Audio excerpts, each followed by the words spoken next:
Welcome. I'm coming back. Welcome. Mic's off, cameras on. That's how we work it here. Great to see everyone this evening. And welcome to the second in our May High Value series for doctors, how to move from clinical to commercial, really developing your commercial mindset without needing any extra qualifications or an MBA. Right. So we're going to do some work this evening, some fun work, I have to say. And you're definitely in the right place if you're a doctor who knows that you want more control, impact, and income in industry. You want to grow fast, you want bigger, you want better, whether that's through high value leadership or your own business, leveraging what you already have without having to start from scratch, right? And you may be just stuck. Right, you're like, right, I know where I want to go. I've got a general idea, but how do I do it? And can I really do it? Right. And so you need some clarity on that approach, on the network you need, and you need a roadmap moving forward, right? And you want to really get into the kind of commercials, nitty-gritty of industry so that you feel a little bit more credible, or that you're like, actually, how do I grow massive? I had a conversation with a doctor the other day who said, hey, I know this sounds extreme, but I want to be a billionaire. And I really want to buy loads of hospitals and really have a massive global impact. Yes, there are actual quite a lot of doctors out there, but again, it's like one of the last taboos, talking about money and impact. But here we are today. We're going to be talking commercials. And by the end of today, the next 90 minutes, you will get clarity on the industry pathways. So more pathways that doctors are using to earn at least 6 to 7 figures without more degrees or retraining. You'll get a better understanding of what does it mean to have a commercial mindset and strategies that you can actually use to own your own value and stand out amongst the competition around of doctors who are all developing careers in industry. And you'll get a clear idea and next step on how to really position yourself. And we'll talk in detail about positioning for these opportunities, whether it's working directly with a client, whether you're employed with a client, whether you're building your own business, right? It's all about positioning and authority without having to wait for the perfect time for it to happen, right? And for those of you interested, I will tell you a little bit more about the fellowship, who's eligible for that, and what results you can expect and the investment required so you can make a powerful decision as to whether it is the right thing for you or not. So just to remind you, as of last week, this is not a passive listen, learn, go away and think about it masterclass. It's designed to be interactive. I get as much from this as you probably will. So it needs your engagement to really make the most of this. And myself and the team, we're here to help you gain clarity and take some of these really important insights and steps in your career and life to achieve the vision that you want. So what you actually really want for yourself with no apologies on top, right? So before we start, in order to determine like the room and who's here with us today, I want you to put a number in the chat box as to which of these points, so which stage you are at in your journey in industry. So number one, right? So number one, you are on the verge of developing your career in industry and you might be stuck in just getting your first foot in. So that's number one. Number two, you're in industry, not quite making the money, and you might be a bit stuck, but How you're you doing, growing please? your career in industry. Oh, this one, message. Number three, mics off, please. Number three, you are making revenue. You've got your own business, or you're maybe employed, but you're stuck, you're plateaued, and you need to grow. So, which one do you most identify with? So, number one, you're about to jump into industry and dip your toe. Number two, you're in industry, but not quite making the money quite yet. Or number three, you're making the money, but you're stuck and you really want to grow. So in the chat box, please put that in now. I've actually lost. Oh no, I've got my chat box open now. Yeah. So okay, great. So we've got 2, 1, 0 to 1. There's no zero option, Yasmin. There's no zero option. 1, 2, or 3. 1, 1. Great.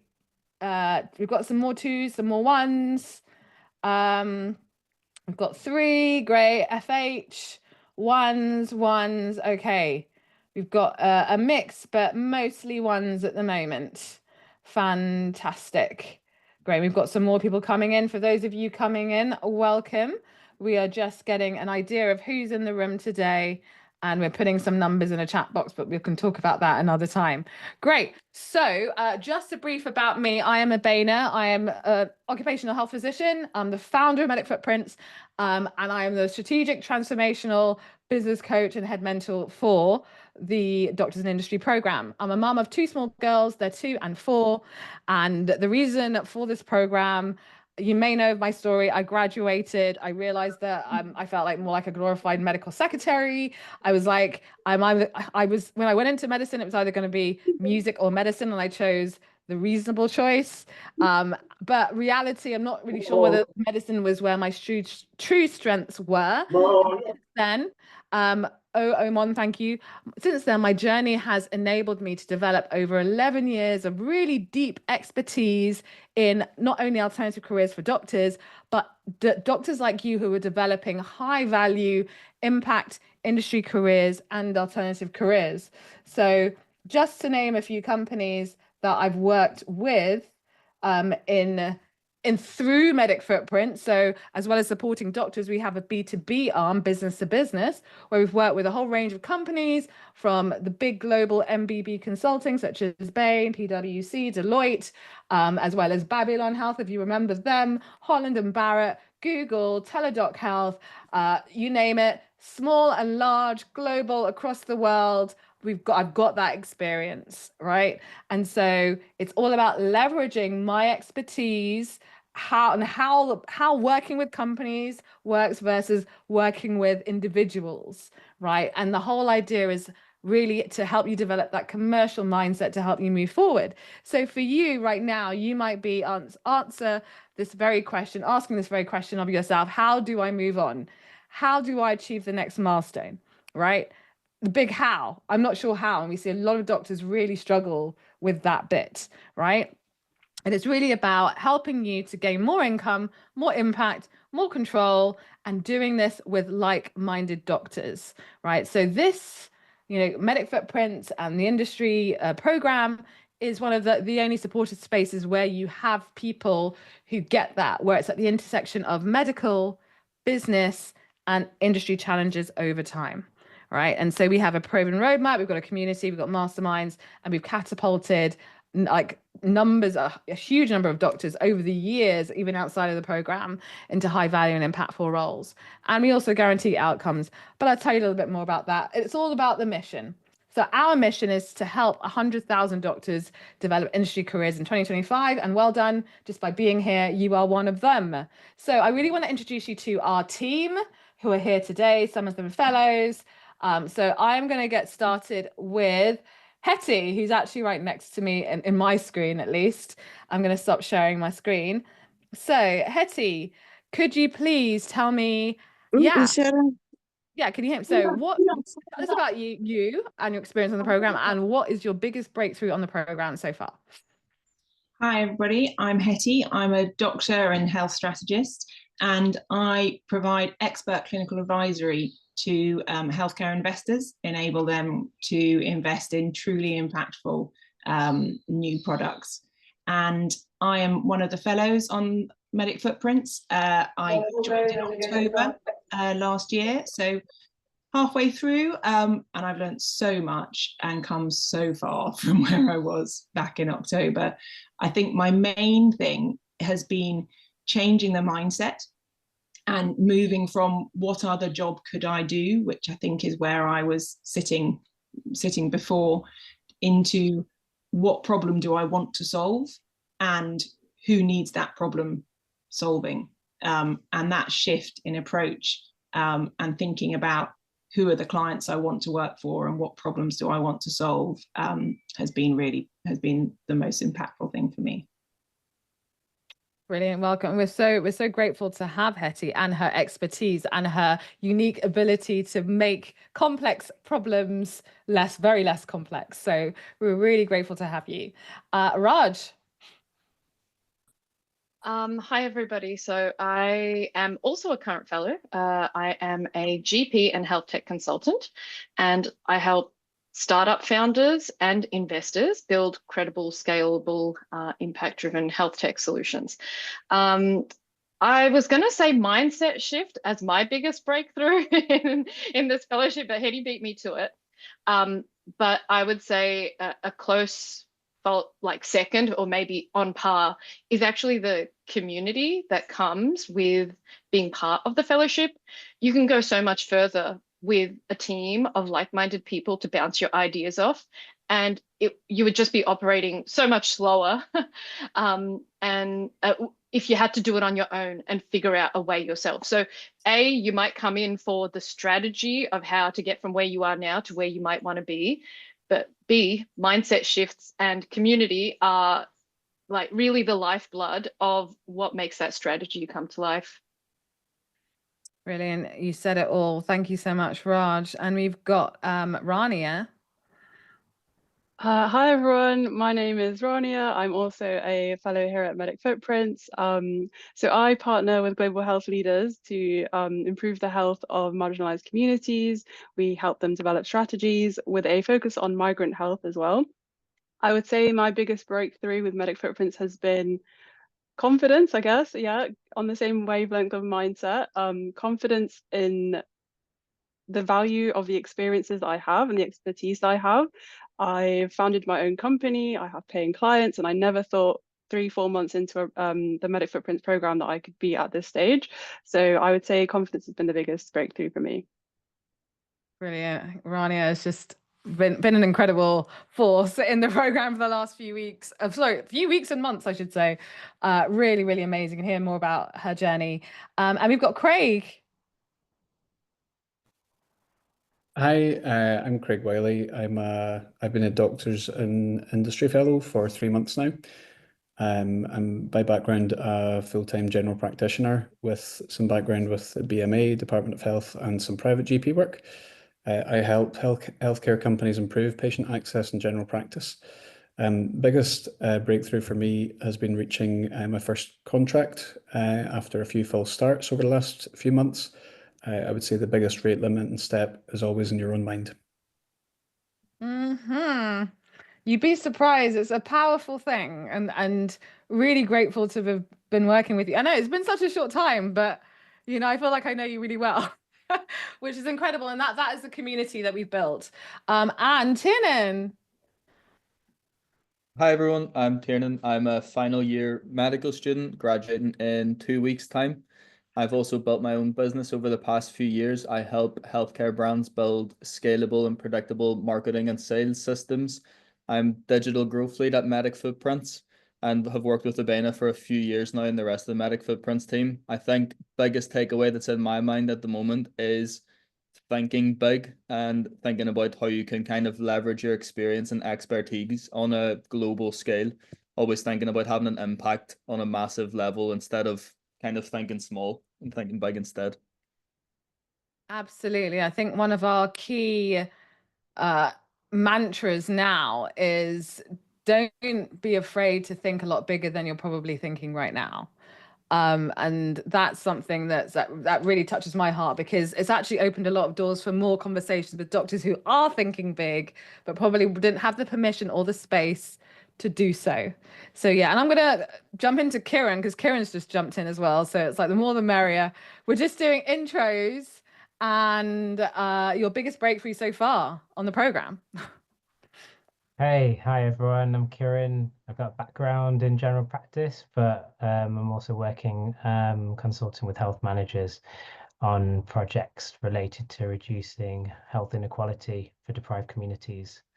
So yeah, biggest breakthrough so far. Yeah, the biggest breakthrough is really learning not to give up in contacting people. So, contact, if you don't hear back, just try again within 24, 48 hours. Get over that feeling of, oh, they just don't want to speak to me, or they're not interested, because, actually, I don't think about any of the people I've tried to contact again after being on the industry course have got back to me and apologized because they were just busy and they did want to have a chat, which has then got me leads and got me, closer to my own goals. And you got a contract as well. Yeah. I've got one, get another contract, and usually I do get consultancies with a company, and I usually quote probably lower. I give them a bid for lower than what I did this time, and I still and this time I quoted higher than what I normally would, and I got the contract. So Fantastic. yeah, And that's in I global was just health. undervaluing myself essentially. Yeah. I know, and in a sector, an area where like typically, you know, they don't have any money, it's all, you know, and you can still do it. So I really, and we've seen it in the NHS as well. One of our fellows managed to get a paid speaking gig in the NHS, and he was the only one that was paid because he said, this is my value, this is what I charge. And then he got paid it. And he was told, you're the only one that got paid because you asked for it. So, and that's in the NHS, right? So it's really, there's so many opportunities here that I can't wait to get started. So just to let you know, Q's and A's, if you will, I hope you have questions, please put them in the document. Hetty, if you could reshare that link just in case people that haven't come. I want to remind you there's 75 of us here today, but not that many cameras on. This is a networking event, right? We're talking about developing careers in industry. So we actually have to develop those relationships. So industry, careers, commercial, it's about relationships. So we need to see you if you really want to get the most out of this event. Basically, I don't care if you're eating, as long as you're not in any compromising positions, feel free. I invite you to put your cameras on to make the most of this event, because also later on, we'll be doing something really special. We did this last time where you will have the opportunity to be coached live by me. Right. So if you have, and this is all free. So if you're someone that's like, I've got this really burning issue and hey, I'm happy to have this done live so I can move on with my life, then put your details in that same form that Hetty has put the link in the chat box. So again, remember, this is a networking event. To get the most out of this, I do recommend you put your cameras on if you can. So in the meantime, chat box, I want to ask you, are you ready to get started on this? Right? Are you ready to do some work for the next 90 minutes or less? Because we've been talking for too long. I want to see yeses. Yes, Ronnie. Yes. Why? Yes. Go. I need more consent, or else I'm not going to start. Yes. Oh, I love this face. Brilliant. I think that's great. That's great. You know, at the end of the day, I'm not going to move forward unless you allow me to. That's how we work. So let's start with busting some myths of our journeys. We did this last week, and we're going to be focusing on the commercials. So I'm going to tell you a story, and I want you to tell me what the myth is. All right. So we've got a doctor. This is not anyone in particular. It's like a mix of different people we see all the time. This is a doctor who's doing an unpaid advisory work for a health tech company. Very, very common. They kept coming back to her, clearly really valuing her input. And every time she thought about charging, she'd pull back and say, I don't want to seem pushy. I don't want to charge right now. They said they want to see my value first. And then once I bring in some work, then they'll pay, right? And so eventually, after a while, she built up the courage to quote for a piece of work. And guess what? They said, kind of similar to, you know, she said, this is what it's worth. And they said, yes. So her first project was 5K, and it came from something that she'd actually previously done for free, right? So she actually had the courage to go and ask for it. So what myth, before doing the ask, do you think she was believing in herself?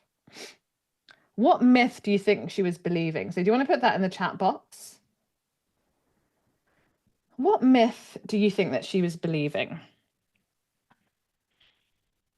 Anything that comes to mind? Needed to work for free to get credibility. Yeah. Not good enough. Yeah. Her contribution is not worth much. Anyone can do it. You have to prove your worth. Yeah, there's a lot of that going on. Prove your worth. Imposter syndrome. Needs to prove oneself. One must not charge for passion. Oh, that's a really common one. She wasn't an expert. Yes, that's a lot. There's a lot of that. Low confidence charging. Yes, absolutely. What else? I want to hear more. Lack of self-confidence. Yeah, doubting that her work wasn't worth paying for. Yes. Where does that come from? I want to hear, guys, as doctors, where does that come from? She thought she was only a doctor. Only a doctor that saves lives. Only a doctor. There's a lot of that. Only a doctor. Portfolio audits. Tired. Fear of losing the gig. But where does it come from? Too used to giving freebies in the NHS, medical system, being institutionalized in NHS, rigid hierarchy, suppressing innovation, years of being a trainee. Yes, those things. But hey, surprise, surprise, not just a problem in the UK. We see this across the world, right? So we see the myth of like selling yourself or like actually asking for money or asking for a high amount of money is unethical or it's uncomfortable. We've made a lot of oaths based on ethical principles, and part of that is like I should be doing this for the wanting to help people joy without actually supporting myself and my income and my mortgage, right? So the truth is like selling is pricing is marketing. I say that all the time. Pricing is marketing. It's clearly communicating your own value so the right people can say yes, right?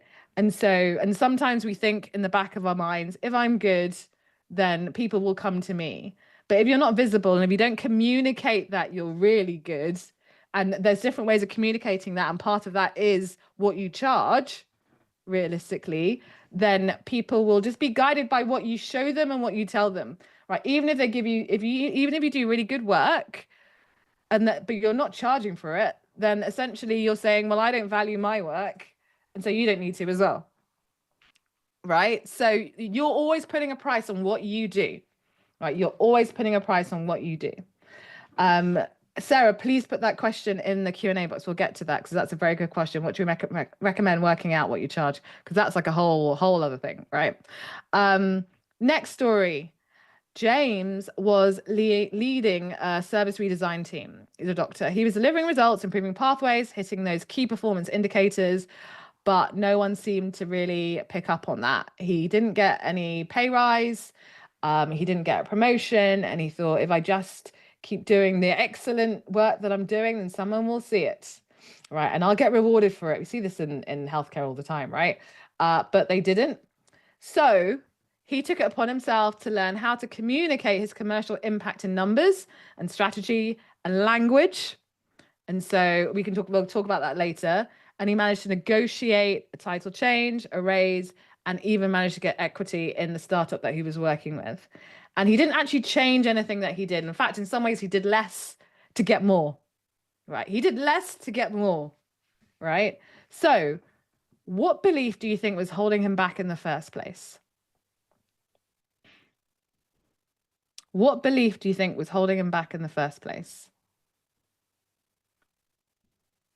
Sounds a little bit similar. What belief do you think was holding him back in the first place? Others will notice me. Yes, they will notice my worth. I'll do great work and then they'll notice that it's great work and I'll get rewarded for it. What else? Asking for a promotion is shameful. That's a really good point. Yeah, why ask for more money? The system will look after me. I love that one. The system will look after me. Thank you, Shabir. That he can't ask for more and possibly self-conscious to ask for more. Yeah, it is really difficult. Thinking someone will reward without asking, just keep working harder. Yeah, the work will speak for itself. Yeah, sometimes you just have to spell it out. You know, his assumption that hard work will speak for itself. Yes, brilliant. All of the above, right? So that's quite common because what it hides is like, I know that I'm good, but then someone will like point it out and then they'll realize, and then I'll get the money. But the reality is that good work doesn't speak for itself, unfortunately. You have to really, again, communicate your value. You have to really point it out. And so a lot of doctors think money will come if I just do the good work, right? And it's really, really not the case. And so one final one. So we've got Priya, again, not a real person, mix of different people, was constantly asked to speak on panels, give feedback, join committees, and she said yes every time, right? And she was never paid, because like what usually happens is like people will ask you to speak, but they won't necessarily offer a stipend or anything necessarily, but they'll do it because, hey, it's great exposure. All right, it's great exposure. You'll get some freebies, you'll get some tickets, you'll get, that's what you usually get when you get asked to speak. Not all the time, but usually. And so she said it's good exposure, but at the end of the day, she was tired. She had her own clinical work to do. She felt overwhelmed, and she was looking to break in and actually earn substantial amounts of money in industry so she could cut down her clinical work. But she thought, like, people don't charge for speaking at events, and everyone's coming, and and it's probably quite unprofessional to charge. So eventually she set a rate, right, for her speaking after a while, thinking, I can't keep on speaking for free in this way because it's a bit hit and miss as to whether you get any benefits from speaking in public. And so she set a rate of 1,000 for a strategy session. And they just said yes. And then she was still booked for speaking gigs. And then she just continually upped her prices. And at the end of the day, like, public speaking is a source of income, right? A lot of people don't realize this, but public speaking is something that some people do as a source of income, right?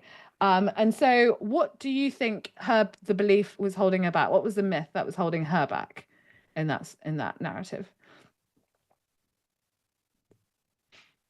What was holding her back?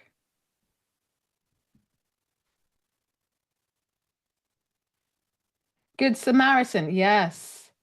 Feels like she needs to follow the crowd. Yeah, she didn't learn to say no. Are my words worthy of money? Used to work for, have to prove myself. Fear of the word no. Yeah, might think it's unprofessional. Yep. All of those things. Yes. Yeah. So, like, the reality is, like, unprofessional. Sometimes we believe, or we've been taught to believe, that talking about money or positioning is seen as an unprofessional, right? But the reality is, like, owning your value isn't arrogance. It's actually leadership. It's not arrogance, it's leadership, right? And as doctors, it's increasingly important, more than ever now, to own our own value as individuals and as a profession. And that's why we tend to be knocking heads, especially in systems like the NHS. But we see the same thing gradually happening in industry. As more doctors move over to industry, that same undervaluation piece moves over to industry too. So what do you think will happen? Chat box, what will happen if we are still undervaluing ourselves in industry? Love to hear. People will take advantage. Yes, we'll make it less. Free working, underpaid. Yeah. And so, like, again, the reputation for doctors, what will happen to it if we continue to undervalue ourselves in a commercial setting? Less skilled, knowledgeable, we're taking a world, lowers. Because what we've seen, for example, and that this may have happened to someone, we get a lot of inquiries or stories from startups who are looking for doctors, right? And because they're startups, they're early stage, they don't have the funds, but they usually put together like a board or a group of doctors to give feedback on their commercial products, right? Fair enough. And they say, hey, we can't pay you right now, but once we raise, then we'll see how much value you've given, and then let's decide whether to give you equity, shares, or whatever, right? So I guess the question is, like, is there any problem with that? It might be a good thing to do. I don't know. What do you think on that?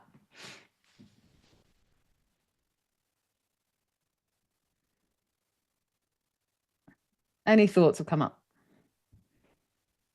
Hattie, do you have any thoughts on that? I think we talked about that in one of our fellow sessions. I was just about to type. I remember one of your things you said, which is that they wouldn't ask the lawyers to work for free, which really struck a chord for me. That idea that, why should doctors work for free? They wouldn't be getting legal advice and expecting the lawyer just to do it for the goodness of their own heart and maybe get paid later if it turns out to be a good business. Absolutely. And so it goes back to the reputation of doctors, because at the end of the day, they'll just take advantage. If they're like, yeah, we'll do it for free, and they'll be like, of course, sure. Like that's what happens all the time. So this is why it's so important for doctors now more than ever to learn how to own your own value, right? And yes, yeah, Yasmin says, I think you can negotiate a basic value for time, is still qualified, and later ask for equity. Absolutely, absolutely. But that conversation needs to be had, and needs to be transparent. And you need to be in a position where you're saying, well, this is my value, this is what I would charge, and I want this amount of equity before I do any work, or at least a promise of, or something along those lines where you feel like you're winning. And some people like doing it where it's like, I'm doing it for experience, but you're bringing a lot of experience to the table already. And it's so important for you to value that, because you're paving the way for your other colleagues, right? So your juniors or anyone else that comes along, because I've seen this time and time again, where because a lot of doctors are doing it for free or low value, the more doctors will come along, and the owner or the CEO will be like, oh, well, all of these doctors are doing it for free, so why don't you? Again, it sets the bar quite low, right? That's not how we're supposed to be doing things as doctors. It doesn't work for our profession.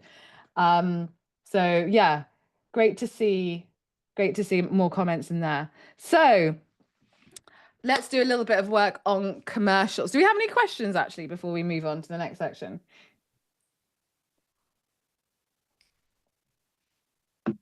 Hetty on the sheet. So far, we've just got Sarah's question regarding working out what to charge for your time and the whole hourly rate question. Yeah, Sarah, do you want to give us context into your question in general? Are you still here? Yeah, I'm still here. Great. Hey. It was just that of knowing where to start. If you are emailing companies and starting conversations, and they go, yes, what do you charge? And it's just that knowing where to start with that. I mean, that's the big question that everyone asks, right?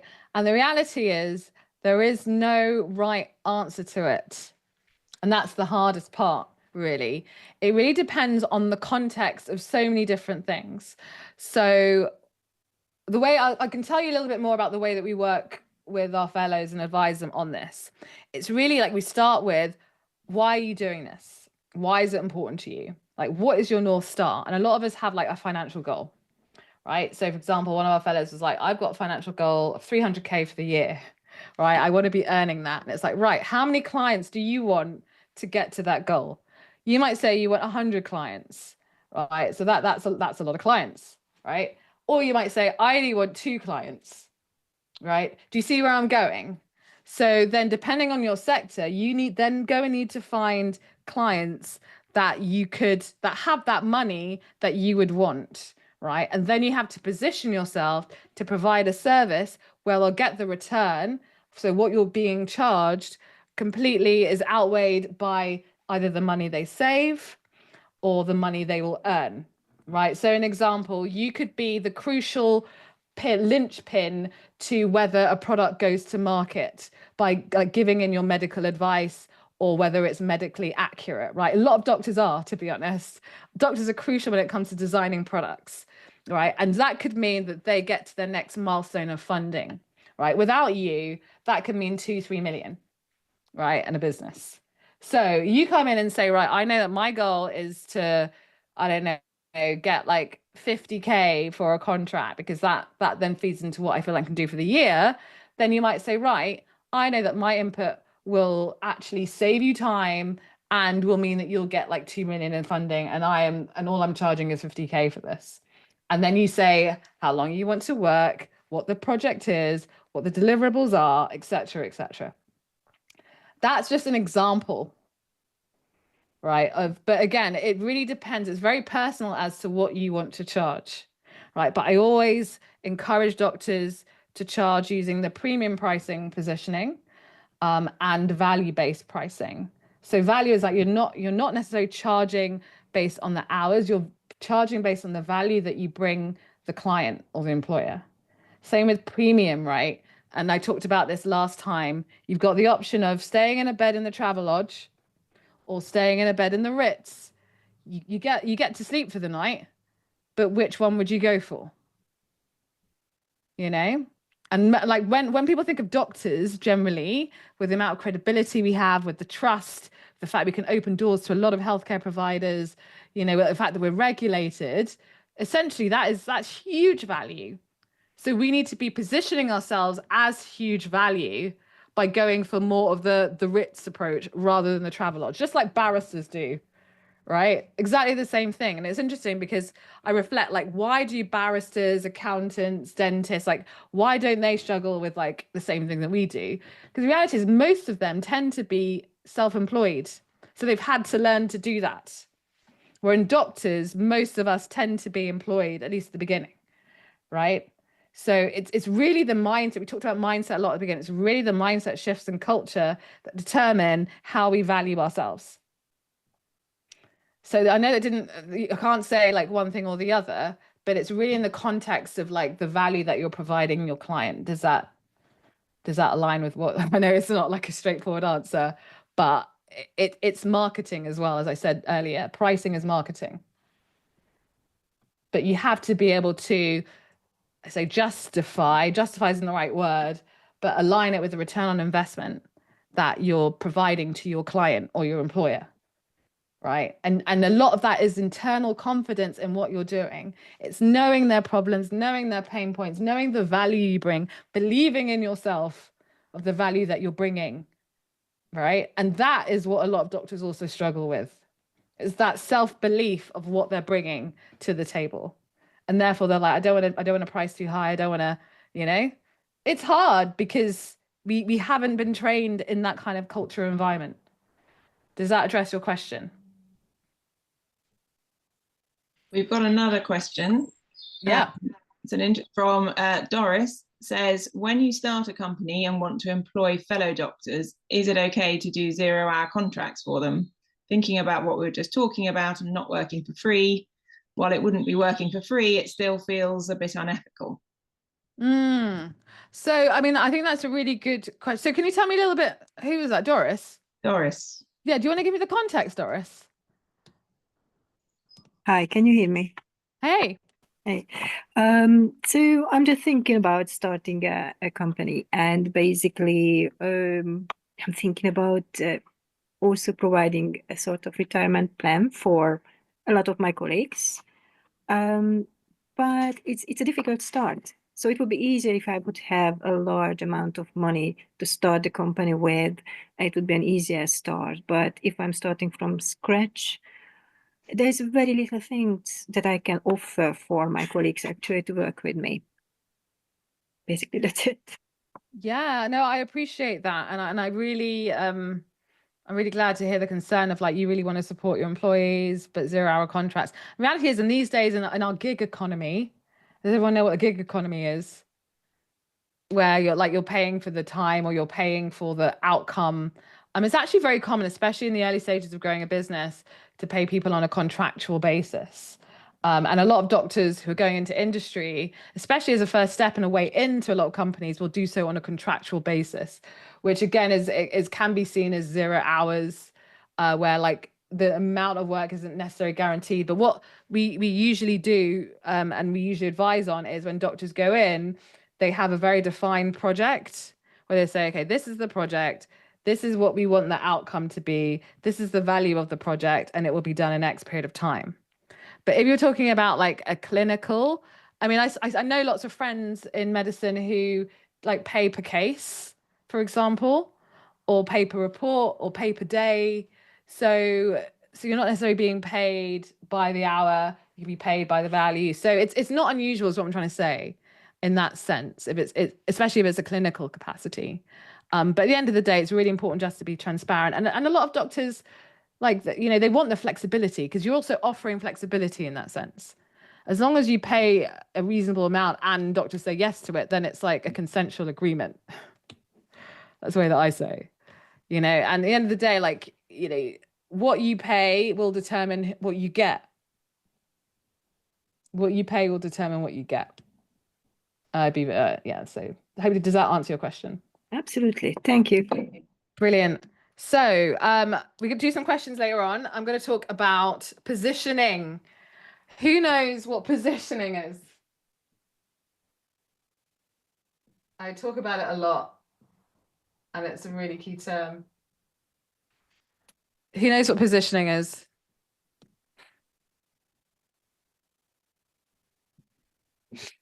It's So- putting yourself in front of your most valuable audience. Sorry, say that again, Craig. Putting yourself in front of your most valuable audience.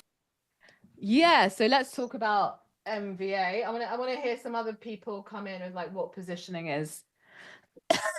I was going to say sort of what you put out to the world, what you put, what you label yourself as, how you introduce yourself, how you identify.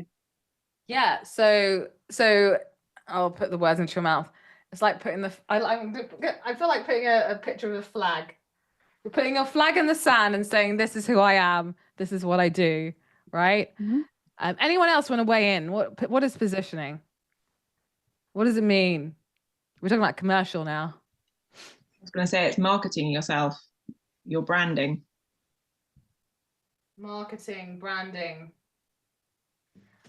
Right. Yeah. So positioning is basically it's a strategy, right? It's your strategy. It's about who you serve. So when Craig talked about MVA, that's the most valuable audience. So that is the people that you're out there to work with. It could be individuals. So for example, you could say, I'm going to go and work with physiotherapists who are looking to develop themselves as experts in, I'm literally thinking something random in mental health physiotherapy. I don't know. So that could be your most valuable audience, and you might decide I'm going to be working with them and providing a service to help them really develop as leaders in this area or experts in this area. So that would be who you serve, and those people would also be paying you, right? They would be paying you. That's the most important thing. The problem that they solve. So this could be going back to the random example of physiotherapists. So it's really important, we talk about this all the time, is to be clear on solving a problem. So we see a lot of doctors who say, I've got this great idea, I've got this great idea, I've got this great idea. But the reality is a lot of ideas tend not to make it to market, and they tend not to actually, no one wants to pay for it. Right. And that is a big problem for your business. If you've got a great idea and no one wants to pay for it, that means your business is dead. Right. So it's really important to be clear on what problem does your idea solve. Right. So going to, let's talk about being clear on the problem. So for example, with this fellowship, the problem that we see a lot of doctors have is the how do I develop my career in industry sustainably, flexibly, and with impact and income, right? So we see a lot of doctors stuck in that phase going, okay, I'm posting, I'm doing stuff, I may even got a client, but I feel like I could do more, but I'm not sure how to. Or I don't know how to position myself and be seen, attracted, attract the right people to me so I can get some of those unadvertised or non-advertised jobs, right? So it's really being clear on what the problem is and why you're the best choice. So there's a big why, like why you? Why not your competitor, the person next door to you who's doing it? So we see a lot of doctors who are going for a lot of these jobs in industry, non-clinical, but they're all the same, essentially. They're all doctors. They don't have anything that stands out, right? So it's so vitally important. If you're developing your career in industry, you need to be clear on what makes you unique from anyone else. And we all have something unique. We all have lots of unique things about us, right? As unique as the fingerprints on our hands, but we need to be able to articulate that clearly, right? So, for example, like the positioning that I have is that I help ambitious, purpose-driven doctors break free from being undervalued in industry and enabling them to step into high-value roles or opportunities or businesses where they're seen, they're paid, and they're positioned as true experts in their field and their passions, right? And it's not just about clinical. I'm very much about what are you passionate about. So we have a lot of pioneers of their own niches in our fellowship. So and I do this through the Doctors in Industry program, immersive experiences, in-person and online networking opportunities, and a real high trust community, right? That's about strategic positioning, it's about implementation and real results. All right, so I'm gonna now go down to the, sorry, my daughter's actually just nicked my my scrub. So let's do some clarity statements, and let's help you work through the clarity statements. So I'm just going to quickly show you our doctors and industry roadmap that we use. So a lot of people in medicine, we're like, okay, we've got a very clear pathway to consultancy, GP, whatever it is. We know what we're doing. As long as we just follow the rules, it will be fine. In industry, it's like, there's no rules. The rules are there's no rules. But you create your own rules, essentially, which can be scary if we're used to having rules. And so we've created this roadmap to help doctors create their own framework around it. And obviously the framework is different for everyone because everyone is different. And that's the beauty of it. And we see doctors who pivot and change their mind. So we had Gordon, who came in, wanted to do pharma. And then a few months later, he's like, nah, like a lot of doctors who want to do pharma initially. And we did a lot of probing and coaching and mentoring. And one day he was like, I want to do music health tech. It doesn't exist, but now it does. Right. And he's been doing that for nearly a year, like really again, put the flag in the sand for that. And it's really opened doors incredibly in so many different companies, US, UK, really big global organizations. So clarity is the first step of this roadmap. And clarity is where most doctors really, really struggle. Right. So we're going to work on that briefly now. We talked about mindset, the high value network and personal brand, that's visibility. Commercial, we'll talk a little bit more about commercials later, and then consulting. If you were here last week, you'd hear me talk about leadership, business, and consulting. These are the key areas that doctors who are developing 6 or 7 figure careers tend to use to leverage. They're the lowest hanging fruit that we can go into industry and develop ourselves, because it's what we do in our jobs, our normal clinical jobs. We're leaders.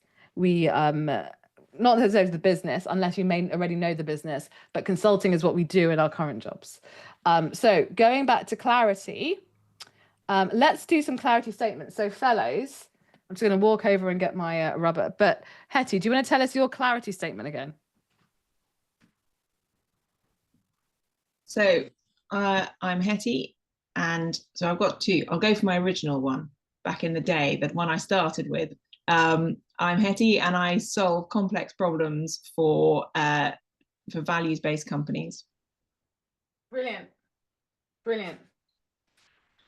What do you love about Hetty's clarity statement?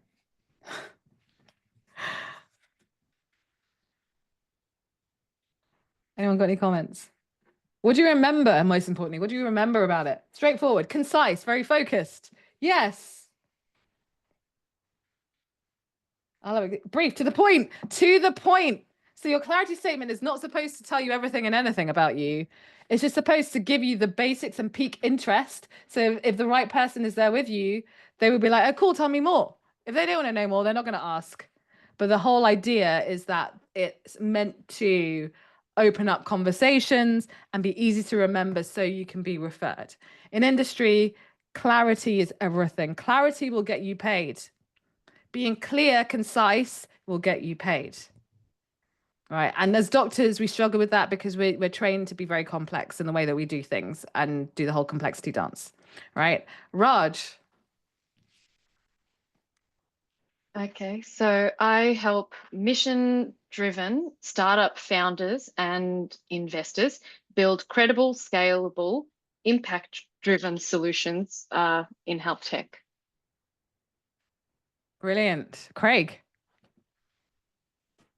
I'm Craig, and I help healthcare companies improve patient access in general practice. Great. Tiernan. I help ambitious healthcare companies build predictable sales systems. Okay, I'm not hearing any problems in these statements, interestingly enough. And what's the transformational outcome with yours, Tiernan? What was that again? From the clarity statement itself. Mm-hmm. So building predictable sales systems, but that's not a transformation, if that's what you're getting at. Why is it not a transformation? Because that's an outcome, not a transformation. Well, what's the problems that your clients have? Unpredictable sales, So Not why enough. is that not a transformation, going from unpredictable sales to predictable sales? What would that mean for the company? More money. More predictable income. Yep. I think every company wants that. Everyone here wants financial stability, right? Everyone. There's no person I've said that says, oh, I don't want financial. Everyone wants it, right? Because that means that it gives us flexibility, it gives us lifestyle stuff, blah, blah, blah, blah, right? And one of the main reasons that doctors don't want to go into business for themselves is because they say that it's not financially stable, right? They say you can't become financially stable running your own business. I'd rather get a job or an employer, right? Even though we've seen a lot of doctors in industry, in clinical, become made redundant. We've got startups that go down all the time, and then they're stuck as well in the same place, right? So what you're doing is taking a company who has unpredictable revenue to a company who has predictable revenue. That's a transformation. That's like you can breathe and go on holiday and sleep and you've still got money coming in. That's where people want to be. That's a transformational outcome. Don't undersell that. Don't undersell that. But you get that. So I want everyone to take a few minutes. Again, whether you're doing it, whether you're thinking of doing it, again, sky's the limit, not going to judge you. Try and work out your statement. So I help most valuable audience. So that could be med tech companies who do wearables. That could be medical affairs. That could be women who have menopausal issues at work. That could be anything. Your audience. Who are the audience that you care the most about that are linked to this big problem that you want to solve? So sometimes I like to actually start with the problem. What problems in your life, in your work, that you've seen that you're like, God, that needs sorting out. That's such a big problem that I'm seeing all the time. You might have lived experience of it. You might have seen it. You might have seen it at work. Tell us, like, what is that big problem? Let's start with that. And then who does it affect the most? That would pay for it. This is the key bit. Because what you don't want is to tackle a problem that your valuable audience actually can't pay for it to be solved, right? So it's important that you choose an audience. So what sometimes happens, like, for example, you might say, right, I want 50K contracts, right? I know your average person isn't going to pay me 50K for my work. So I'm going to go and work with companies, large companies who I know have the money and are serving that audience, right? So that could be, say, for example, a healthcare provider that looks after the women if you're into like women's health. And we see that, for example, in femtech consultants. So the key is they need to have money and they need to be able to pay you, right? So that's your MVA. And then to achieve transformational outcomes. So as discussed with Tiernan, like you're taking them from the problem and the pain that they have. So it could be women at work, they struggle with menopause and therefore they can't work, or they struggle with their performance at work or retention at work. And then you're helping them to achieve the transformational outcome, which be you get more women staying at work beyond the menopause years in the workplace. So better retention, better overall business performance, et cetera, et cetera. So again, we go for imperfection here, like the plague. We love imperfection. So put down your clarity statements in the chat box, especially some of the fellows as well. And this is how you learn, because everyone's first clarity statement is rubbish. So you might as well just get it over and done with. It's all about practice. So Jude, well done for being number one. I help companies embed genomics, personalized medicine into their AI and health tech products. Brilliant. Well done. First up, Jude, tell us more. What problem do they have? So you can see me now, Beta, cooking tea.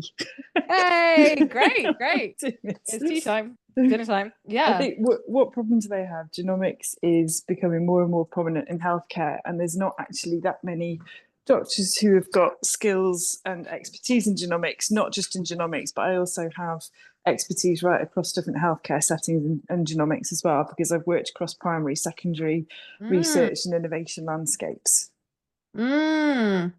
Great. I Does think that sound reasonable? Well, you tell me. Don't ask for my opinion. And I'm not your MVA. I'm not your main audience. The audience that care, that's the opinion that you're really after. But again, how to improve that? Again, it tends to be more valuable when you name the problem that they experience in this statement, or at least indicate the problem. So, the companies, like what challenges do those companies have in embedding genomics? The companies themselves, what are they saying? What are they saying? That they're saying that they want to know how genomics actually presents in clinical care. Because you can understand the tech, but what does a patient who comes to them, who comes to a doctor, who comes to a healthcare, what does that patient actually look like? How does genomics present itself? Yeah, so again, that's key. And it sounds like you have been talking to them, because I know sometimes at the beginning of this journey, especially if we haven't spoken to our most valuable audience, you sometimes have to start with assumptions and then go out and find out what they're actually saying. But the more that and this is why niches are so important, because you really have to know your audience really well to then present and position yourself to be like, this is why me, right? We talked about positioning, the why me, because I know the audience, because I spend all my time doing this, right? I've got that on the ground knowledge, right? That, will beat Google or GPT any day. So no, that's great. Well done. And well done for being the first on that. Thank you, Jude. So I help health tech companies to produce health products and minimize digital health inequalities. Siobhan, are you here? Quiet. I love it. I love it. It's a great start. I want to know what the problem is, as always. People pay for problems to be solved. That's what we do as doctors, but love it. So we've got Craig. I help healthcare companies improve patient access in general practice. I help GP surgeries who struggle to provide patient access to achieve improved satisfaction and access through working with healthcare companies. It's a struggle that people actually want to hear about, because it's like, oh my God, I have that problem and you're solving it. That's incredible. I help companies develop AI and simulation to improve skills and decision-making in surgical training. Great. Sabana, are you here? Hello. Well, hey, well done. So tell us more. What's the problems the companies have in developing AI and simulation?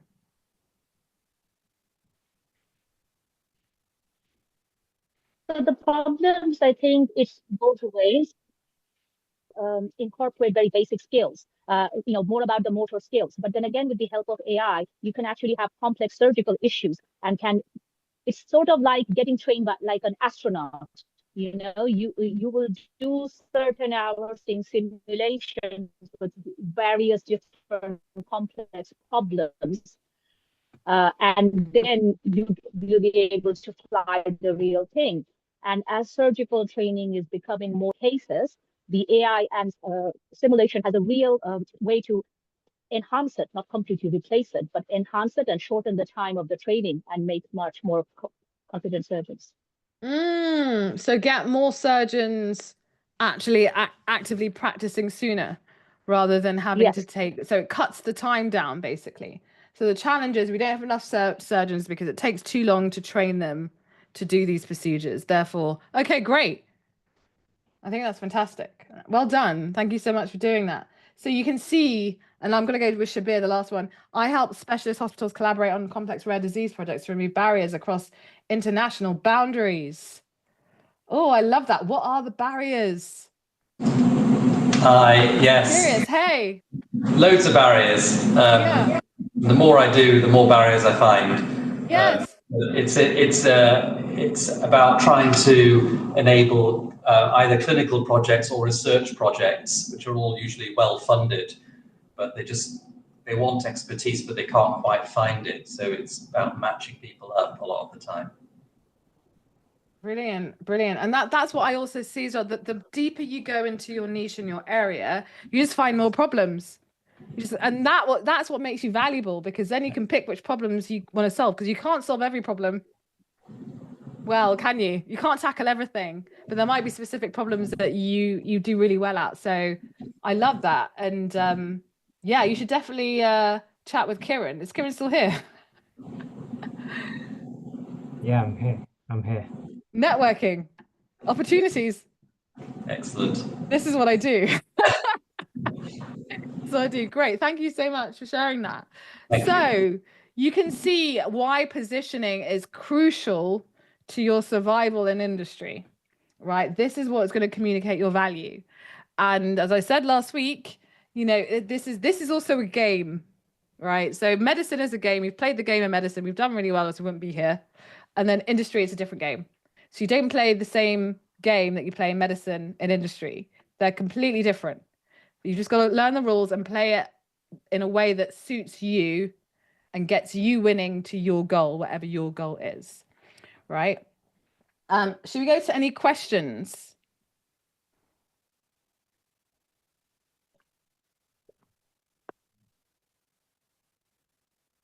Someone is literally typing as we speak, so I'm waiting bated breath.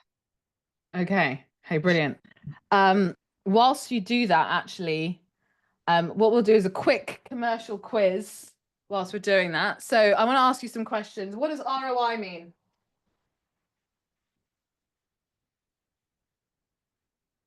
Return on investment. Why does it matter?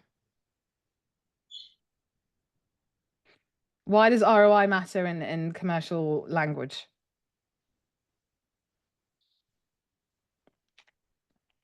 Profitability. So when you're talking to a client and they say, what's the ROI? The value. Yes, thank you, Sarah. That's the word that comes up a lot. Value.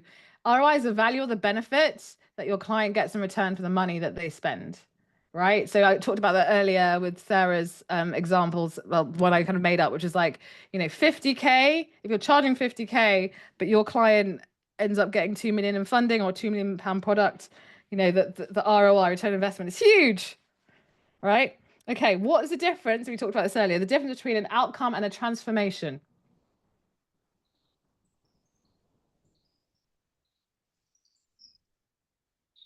What's the difference between an outcome and a transformation?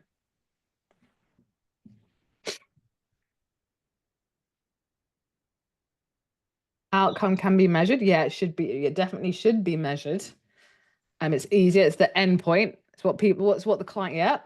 Transformation is a process. I love that. Well done, Doris. Yeah, it's larger than the outcome. Yeah, so I think that's great. You've got that. Yeah, outcome. I love that. Should be a transformational outcome and value. So an outcome is a result that should be measurable, so you know it's actually there. You know, so for example, if say you've got a revenue goal, your company's got a revenue goal, and saying we want to make 100K, you know, it's not going to be ambiguous. You know, they either make it or they don't, right? And it's a very clear outcome there, a clear result thereafter. A transformation is really like the deeper shift in the identity or what that leads to. So with this company that's made 100K, you know, they can make it and they can lose it. But going back to Tiernan's example of getting from someone to unpredictable to predictable outcome revenue, then that means a heck of a lot with the sustainability and the profitability of the business. And that shifts the business's identity and their value in the market, because companies, especially if they're wanting to exit and sell, companies that have better profitability win. It's not the top line, it's profitability that win, right? And if they've got predictable revenue, like that's a stable business and people buy stable businesses, right? Okay, which of these is better positioned? I support doctors with career coaching, that's A, or I help doctors in industry double their income by building high value consulting offers. A or B? Why B? Why B?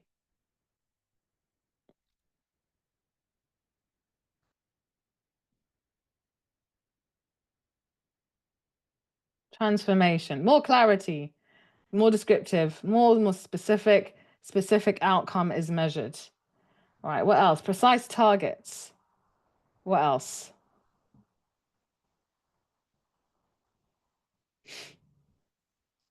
More positive.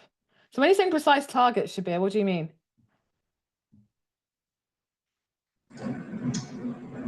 you mentioned actual specific outcome numerically. Yeah. And what about the MVA? So the first one, most valuable audience, or ICP. So I support doctors with career coaching, or I help doctors in industry double their income by building high value consulting offers. So what I'm getting at here is, like, I'm very specific about who I help, because that could be doctors, which is like any doctor, or doctors who are in industry, who are looking to double their income, who are doing it by consulting, using high value, like, it's super, super specific, right? So it's not every doctor, it's only very specific types of audience with a very specific problem, and they want a valuable result, right? And the last one is, what does high ticket mean? And why does it require a different language? What does high ticket mean?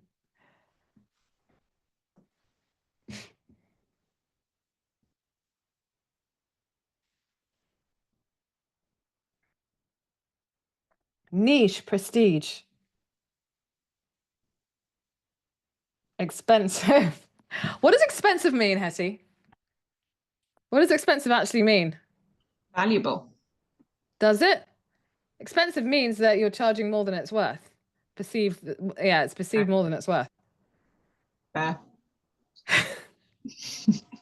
Which is fine. Do you know what I mean? Like, the use of the words are key here. Usually people say it's expensive because it's like, actually, I don't see the value in this. Therefore, why would I pay it? Like, having a night at the Ritz for me, would I be seen as expensive because I could just sleep in a cheaper bed and I still get the same outcome. I don't really care about the fanciness. So it seems expensive, but some people might go, oh, it's totally worth it for the experience, the immersive experience of being, talking about, like, actually being at the Ritz and, like, how you're treated. So it's not seen expensive, it's like value, it's quality, And so high ticket, expensive can mean quality. Yes, not always. Who's paid a lot of money for stuff that was not quality? I have. I don't know. So yeah, so basically high ticket usually refers to premium services that are usually priced highly, right? And I talked about that earlier. And then the most important thing is, like, they're solving really valuable problems. So all of you should be solving really valuable problems. In medicine, we solve hugely valuable problems. We are improving the quality of people's lives. We're saving their lives a lot of the time, and we're prolonging their lives. That's hugely valuable. But the reality is, especially in the system, a value isn't placed on it because it's in a system. But in the private sector, you'll have a better understanding of what the value is depending on the work that you're doing, right? And so when you're actually selling high ticket and premium services, it's really important, again, going back to that positioning, outcomes, and confidence. It's really important. So the take home for this is, if you're struggling to articulate your value clearly and commercially, it's not necessarily due to confidence, even though it's a part of it. It's about clarity. And we talked about clarity on the roadmap. It's about clarity. It's about positioning. And that's exactly how we support you in the fellowship program. So do we have any other questions? Because what we're going to do now is I can tell you a bit about through the fellowship program, and then we'll go back and do the coaching and then finish off there. Yes, last week's session was recorded. There's one question. Do your fellows find that paying for the premium LinkedIn helps improve their chances of making good connections to achieve their goals? And that's Craig is nodding, so I'll give it to Craig. Yes, so I don't think if I had the standard LinkedIn experience that I would have got the contact or reach the audience that I wanted to reach with my posts. I don't understand anything about LinkedIn algorithms, but a very small and specific post that was targeted towards a specific audience resulted in a lot of contact, from which I've had a contract. Does that answer the question? Because, like, LinkedIn is a tool. Doesn't matter whether you pay for it or not, it's still a tool. And it's more about what you actually do with the tool to get to your goal. And your goal is determined by your clarity. And that's what a lot of doctors tend to struggle with, is that initial clarity on what are you using it for? What is the goal? So most of the goal is you want to get an opportunity, and you want it to be a really well-paid opportunity. But then what I see a lot of doctors doing is posting for the sake of posting, or just not doing anything and just reading and watching. And you can waste your best years doing that and not getting the right, and even paying for premium and not necessarily getting the right result that you want, or the best result that you want from it. So just to outline, I'll talk about the fellowship, then we'll do a bit of coaching before we close. So you've seen the roadmap, and you've heard from some of our fellows. This Desaline, who's not here today, she's another one of our fellows who started earlier this year. She's one of 5 sleep consultants in the country. She's someone who was like, right, I know I can do better than what I'm doing. I'm looking to break into industry. I've tried, but I keep on hitting roadblocks, mainly because I don't have the network. I don't know the approach. I don't know the positioning. Right. So she joined the fellowship program. Within literally 6 weeks, she'd signed her first contract, which was a 5-figure contract with a health tech company. It's Lamia, obs and gynae doctor, the only person in the world who also has on the intersection of female elite athleticism. She joined a couple of months ago, actually, under 2 months ago, because she was really looking to build her visibility so she can work with sports organizations. I'm talking about with elite Olympic athletes. So again, within 6, and she just had a baby as well. So she's like, I've got time now, let me do this. And so, you know, again, but she didn't really know, again, the approach, the network, how to uncover, and we didn't even go online. And she managed to get her talking to, and this is through her own network. She started talking to athletes, elite athletes, retired athletes, and then massive sports organizations, one of which she spoke to today. And they're like, yes, we do want your potential 6-figure contract, potentially, right? Okay, so this is the power, and it happens very quickly. And you may have heard of Lee, who is one of our founding fellows and bariatric surgeon. He ended up getting one of 2 jobs available in the world globally with Eli Lilly in pharma. And again, it wasn't an easy journey. And a lot of that journey actually was as a result. When he joined us, he'd already been trying for a while. Within a few weeks of joining us, he started getting interviews, but it took a while because, again, went out of 2 jobs in the world. We basically took him through the roadmap, clarity on his positioning, and then authority and positioning and visibility. So he started posting on LinkedIn. He set up his own podcast as well, Beyond the Scales, and he got known in his circles. And that visibility piece is key, especially if you are someone that wants to uncover all these opportunities. And this is something that doctors tend to hide away from. And over time, because he knew his network so well and he knew the problem so well, by the time he got round to the right people, they're like, we know you, we know what you do. Do you want the job? Having gone through a formal process, because it is a company, but that's where you want to be, right? I could tell you about Oscar. He's a health content creator, does Google and YouTube stuff, and he joined us, launched his business. He's pivoted. He's got his own tech company, and he's raising millions for his venture.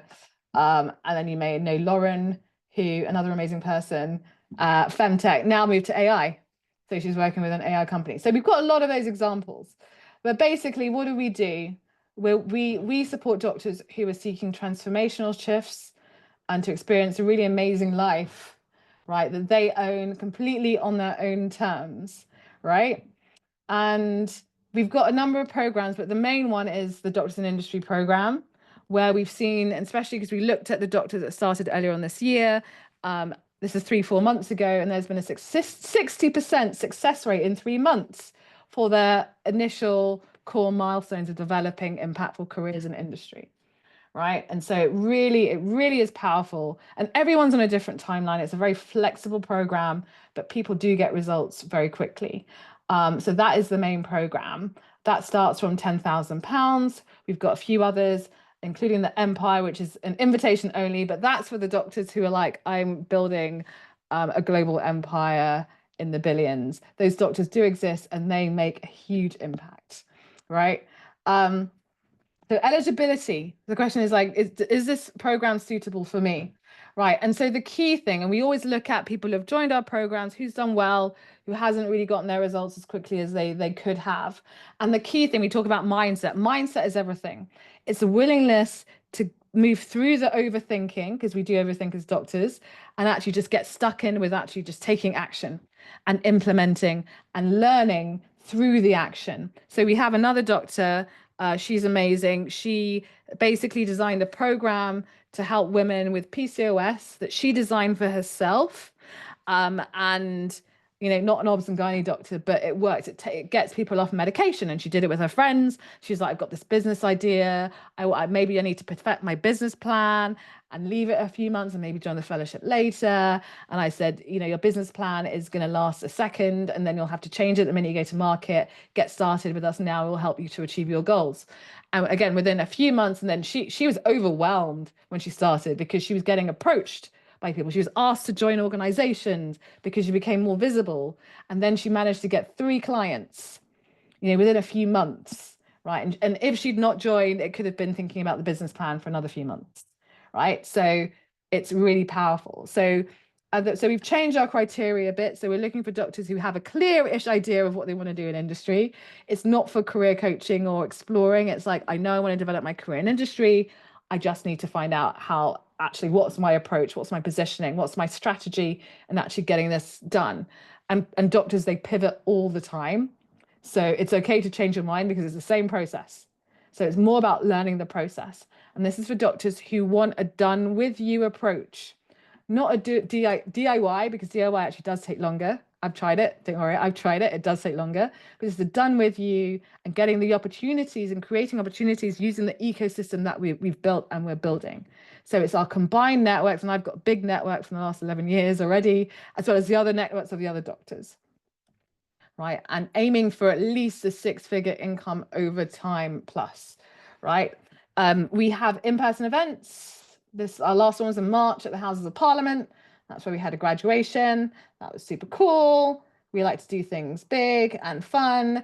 And it's really about like the powerful community of ambitious doctors. You'll get coaching and mentoring, not only from myself, but from every doctor. It's not completely reliant on me. And you get that roadmap, that proven roadmap, as well as regular masterminds with doctors.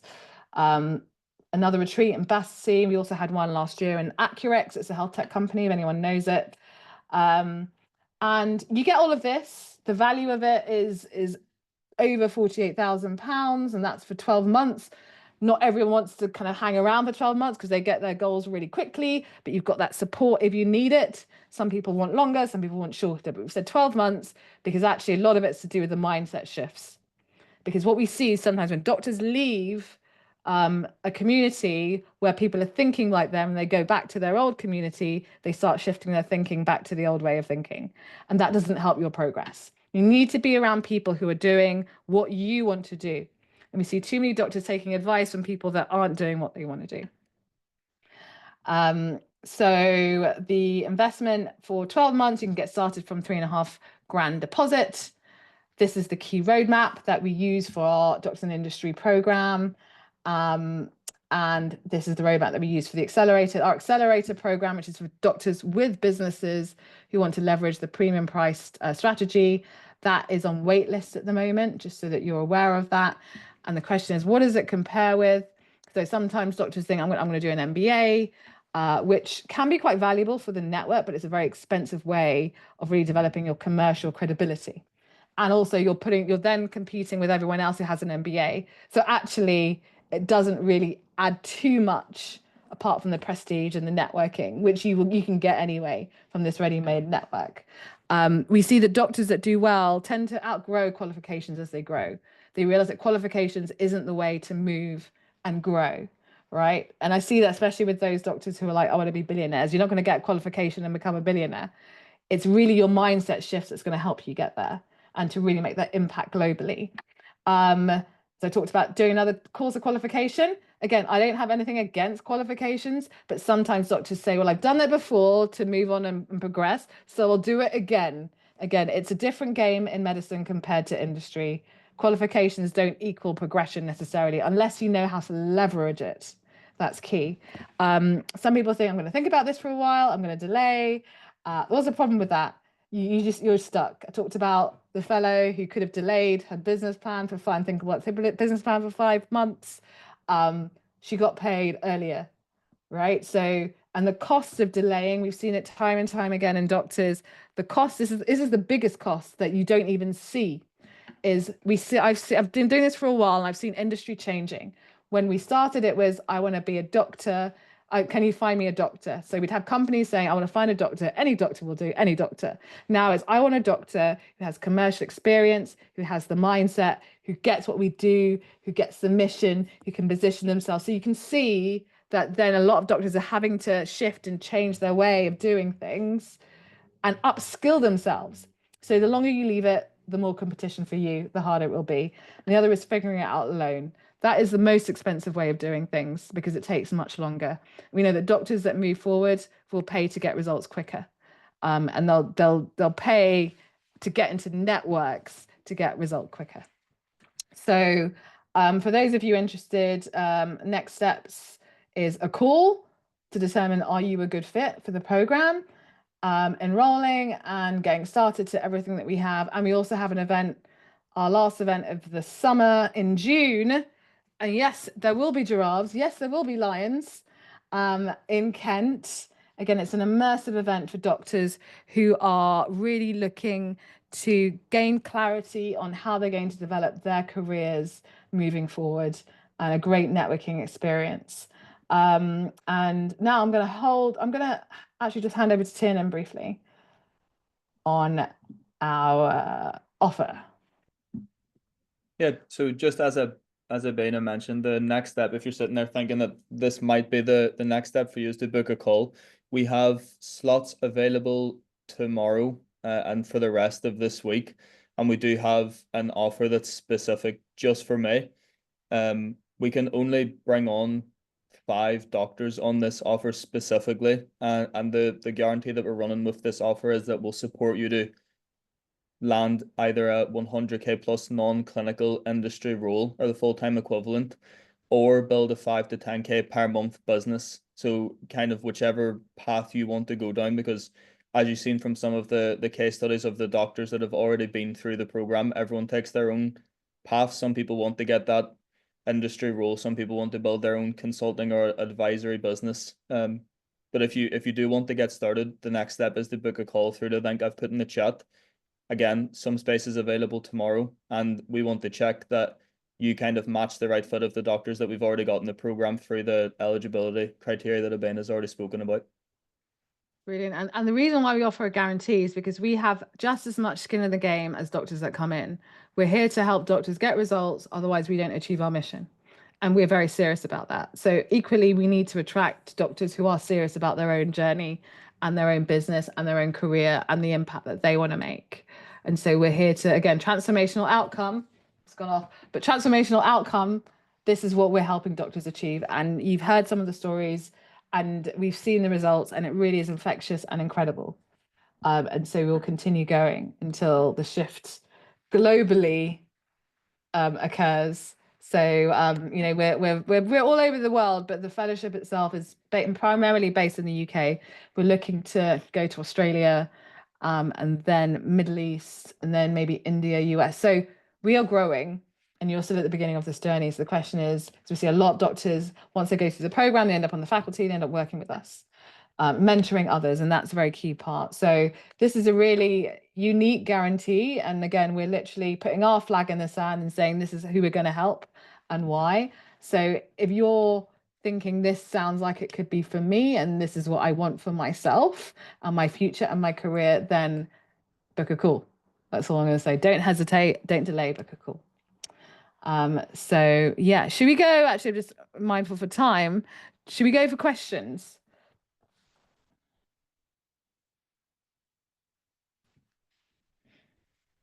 So we've not had any more new questions come on.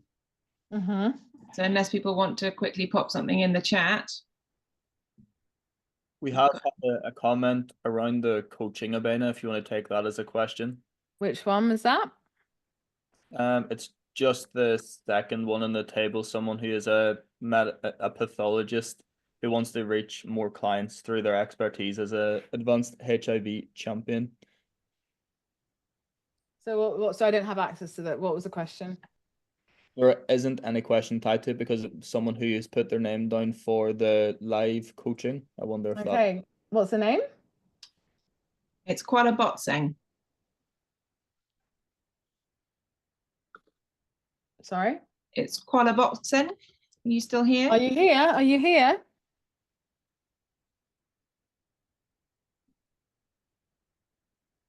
Hello? Are you still here? Anyone else? The other person who put down for the is Shivan, Shivan. an ST4 Public Health Registrar. Shivan, are you still here?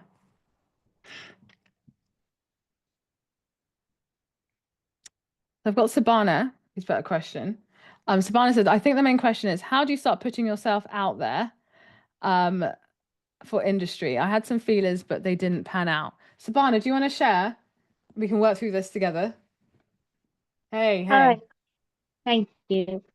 So as mentioned that, it's sort of like my ikigai is education and mentoring other trainees, surgical trainees, being there by myself.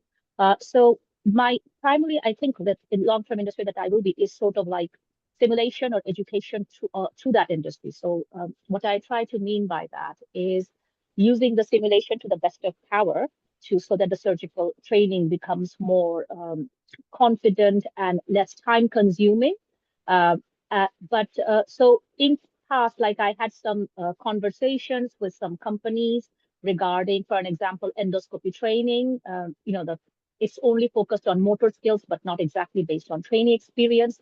They said, yes, that is something we might call you later, but didn't really pan out to anything. I've also been approached, or said that they would give us a call regarding some paid, producing some paid content for coaching. Again, that did not, but that they never called back. So I just don't know how to start or even where to approach with this industry. I think that would be the main thing. So again, I just asked you those same questions. What problem are you solving? What's the big problem? So I'm solving the big problem, I think, is that number one, simulation is expensive. Number two, simulation is not maximally used. So right now, simulation is taught for basic skills, like, pressing on a mannequin saying yes. But simulation can be so much more in terms of especially complex problem solving. And the solution is, especially with the current way of the training of surgeons in the UK, or even in the outside world, or even in non-developed, underdeveloped countries. I'm just gonna stop you here. So simulation expensive is one of the, because again, let's pick one problem. Yes. So it's expensive. Who does that affect? So it affects the the customers, which is the surgical trainees and the hospitals or the education departments who wants to buy it. Okay. And what transformational outcome do they want? So your MBA is a hospital. Okay.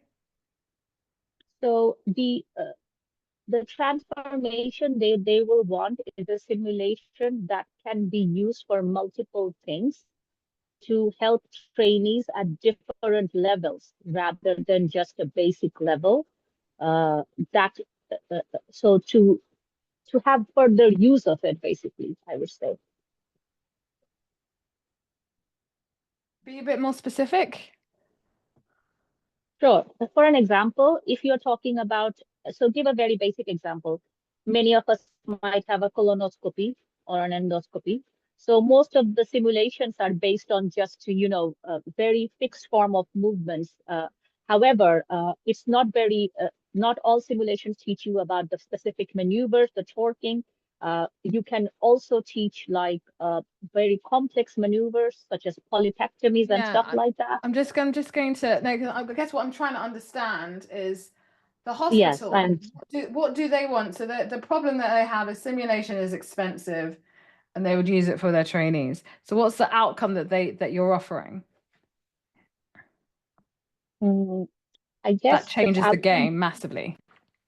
So the outcome that I'm offering is that better trained surgical trainees without the pressure, I guess, so that they can optimize their training while providing an adequate amount of service also, because right now we have how a does real that address issue the of problem of service. that?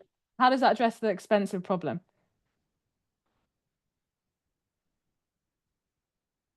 So the problem is, that's a very good question. So the problem is with the hospital itself, I think it's more than maybe focused on the deanery itself, because they are obligated to provide us with training lists and training opportunities, but they don't end up providing that. And so the simulation can help us bridge the gap in terms of providing that, maybe. And why aren't they doing it then? Because it's expensive. It's expensive, and I don't think the stuff are really out there. That's the other thing. Some specialties are better, but in terms of like with laparoscopy training or even with robotic, you have the basic simulation and stuff like that, but not in terms of real life surgical training. Yeah, I mean, like I hear the challenge, and I see this a lot without having to gone into the depths of this. Some of the challenges, I mean, a lot of the challenges we see in the governmental system is due to money. No money, or money's not like areas aren't resourced enough, either people or money. It's usually money. Everything leads to money. You know, you don't have enough people because of the money, because of the budgets, and also that people who are making decisions around money are putting it in certain areas more than others, right? And what I suspect is probably happening is, and I see this as a lot of doctors in the NHS, they want to save the NHS, they want to improve the systems, etc., etc. It is so difficult to do it from within the system, because it's like sometimes like you don't even know who's really pulling the strings, who's the key budget holder, who's really got the money. And this is why, especially with this program, where like if you really want to make change, it's easier to do it outside of the system rather than within the system. And selling to the NHS, selling to the system happens once you've got the biggest, most stable business in the world. But even then, like Babylon Health as an example, Babylon Health, GP at hand, look what happened. You can come across a lot of challenges. So if you're using this as a pathway to develop, I don't, depending on what your goal is, again, I don't know what your goal is, it will be really challenging. But what I would generally, even whether you're in industry or not, the best way in is just to start having conversations to understand what problems do they actually think they have. So what are they saying is their biggest problem? What are they saying? What's the language they're using? Right? Because a lot of us kind of come in saying, oh, this is the problem. But if the decision makers are like, no, this is the problem, it's really their opinion that counts, not yours. Right? Yes. What is the problem? How much is it costing them? Is it costing them time? Is it costing them money? Is it costing them efficiency? And what is it they're willing to pay for?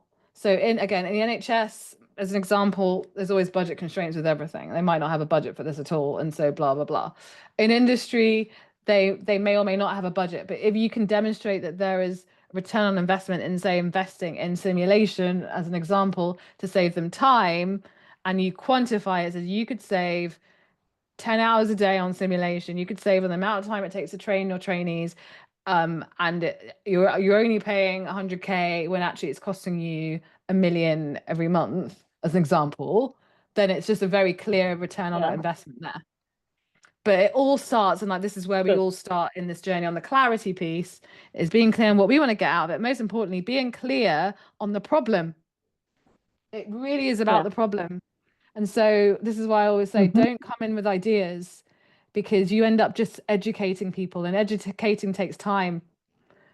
Because it takes and not very, exactly, it takes time much to get to where you are, and that's like an uphill battle. But if they're like, I know I have the problem, I know it's expensive or costing us, and we're actually looking for someone like you right now, and we're willing to pay for it, that's where you want to go. We're talking about strategy here. Yes. That's strategic, because that's going to take less work for you to do and to get paid than it is to be like, oh, they don't think it's a problem. They're not interested. They don't think, you know, like You don't want to work with Yes. people like that at the start. Yes. That's like your longer term mission that goes over generations sometimes. Does that make any sense? And that's probably why you're struggling. I can guess, only from the little that you. Thank you. Yeah. Brilliant. Anything else that's come up before we close? Any other questions, Tiernan?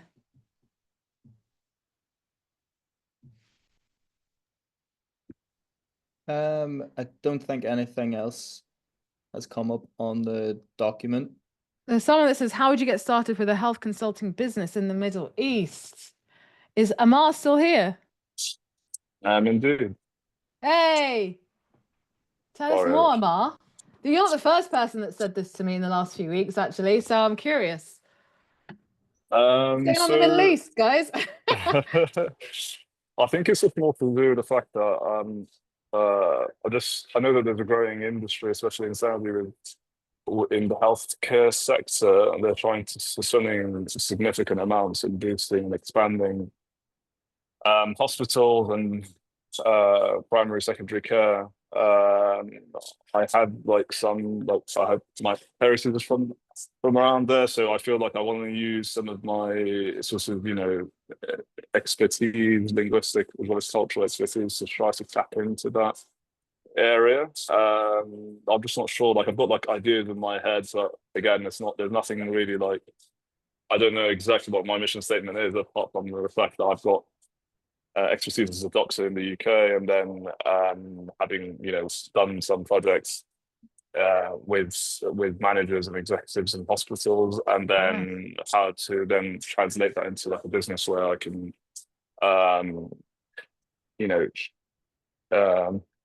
sort of offer commercialize it somehow.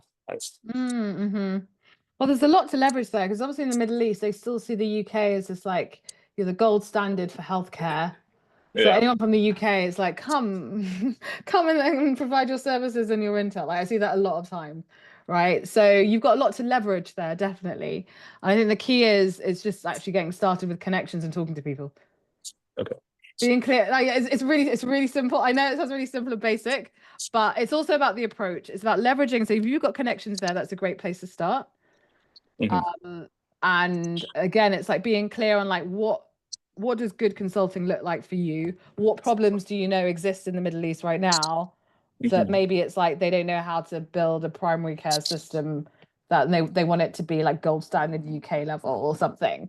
And you're like, well, I've worked in this, in that system, and I'll come and I'll advise you accordingly with my networks and my knowledge and my, and the intersection between the UK and the Middle East. Position yourself in that way, get to know the right people with the money, with the decision-making capacity. And that's how you start consulting, but also just being clear on like, what is it that you actually want to do within that scope? Because that's a massive project in itself. You might want to do that. You might want to say, I actually want to only work on this bit of the project, but that's where the clarity piece comes in, and how much money you want to make comes in, and how much time you want to spend on it comes in. And that all depends on you. I see. Fine. Yeah. And again, like just going through that journey, like, we run masterminds every week, and with our accelerator every 2 weeks. We have a special one at lunchtime, and like we're talking about this stuff all the time, like positioning, strategy, offer making. Same with the fellowship as well. Making a good offer, following up. Like the most challenging work is in the sale. The rest of it's pretty straightforward. The work itself is usually the easiest bit. Do you think it's necessary to have things like a professional website and like all the like? I'm part of I attend a coaching program myself for world-class entrepreneurs. And basically, one of the guys I met, he said he was a medical specialist, but I think he's in the finance sector. Long story short, he's run his business for 20 years. He's only just set up a website. Okay. So you don't need a website. You just need people and networks and referrals. That's how business has always worked. Website, nice thing, but especially if you're like consulting. Yeah, I mean, like, it's nice to have, but that shouldn't be the thing that gets you the opportunity. How do you prove your credentials, or like try to like sell your credentials to people around that? Just like everything else we've talked about. Okay. So being clear on where your value is by understanding the problem, understanding what you bring to the table, and demonstrating your knowledge by the fact that you've talked to a lot of people in that area. Like with Medic Footprints, like alternative careers, I built that through talking to a lot of people. And my knowledge with the industry, I talk to doctors every day, all the time. And that's how I've built up my expertise, just by talking to people. Just like you do with medicine. You know, we do 5 years of medicine degree. Yeah. And actually, you don't have the confidence until you start talking to people. That's where you build your credibility. Not yes, you get the qualification. Yeah, you're safe. But actually, you feel safe once you've started building up your actual on the ground expertise. And we tend to underappreciate that. That is where your value and credibility is really, not in the certificate. Interesting, thank you. And I'm presumably what you said earlier about how you value your time.